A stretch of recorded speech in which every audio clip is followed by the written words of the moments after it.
torture, many of us think of extreme physical pain, something distant, something done to adults, but torture is not always obvious. It is often quiet and overlooked. When children are locked up for minor offenses, when they are kept in overcrowded, unsafe spaces, when they are denied care and basic dignity, that is torture.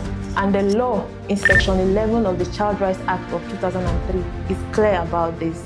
Children in conflict with the law are still children. They deserve protection, they deserve support, and they deserve a chance. We see this every day at LGCF, and that is why we are not just speaking, we are acting. We are working towards building a safe shelter where these children can heal, where they can learn and rebuild their lives. Because justice should not destroy a child, it should restore them. And because no child, no matter the mistake, deserves to be tortured.